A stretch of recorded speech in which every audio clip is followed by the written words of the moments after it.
खूबसूरत जंगल जहां दरख्तों की शाखें आसमान से बातें करती थीं, जहां एक छोटी सी लड़की जैनब अपनी माँ के साथ रहती थी। जैनब को और वो अक्सर जंगल में जाकर परिंदों के साथ खेलती थी। एक दिन जब जैनब जंगल उसने देखा कि एक खूबसूरत चिड़िया जिसके पर सोने जैसे चमक रहे थे, दरख्त की एक जैनब ने कभी ऐसी खूबसूरत चिड़िया नहीं देखी थी। उसने चिड़िया के करीब जाकर कहा, तुम कितनी तुम्हारे साथ खेल सकती हूँ।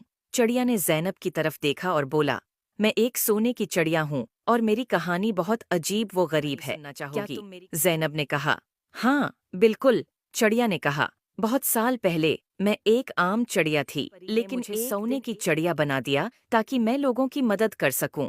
लेकिन जादू के असर से हूँ और अब सिर्फ एक सच्चे दोस्त की मदद से आजाद हो सकती हूँ। जैनब ने चिड़िया से कहा, मैं तुम्हारी मदद। चिड़िया ने जवाब दिया, तुम्हें जादुई परी को तलाश करना होगा, सिर्फ वही मुझे आजाद कर सकती है। वादा किया कि वो परी को जरूर तलाश करेगी। अगले दिन जैनब ने अपनी तलाश शुरू की और जंगल के बीचों बीच एक खूबसूरत और उसने देखा कि एक खूबसूरत परी पानी की सतह पर उड़ रही है। जैनब ने परी को पुकारा, अये जादुई परी, क्या आप मेरी मदद। जैनब की तरफ देखकर मुस्कुराकर कहा, हाँ प्यारी बच्ची, बताओ क्या मसला है। जैनब ने परी को सोने की चिड़िया ने कहा, तुम्हारी नेक नीति ने मुझे बहुत मुतासिर किया है, मैं तुम्हारी मदद करूंगी।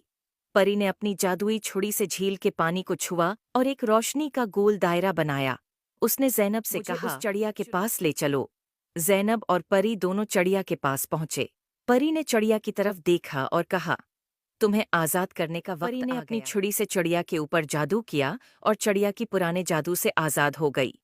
चिड़िया खुशी से उड़कर जैनब के गले लगी। शुक्रिया, तुमने मुझे आजाद कर दिया। अब मैं अपनी मर्जी से उड़ सकती हूँ और लोगों की मदद कर सकती हूँ। जैनब ने खुशी की वजह से हुआ है।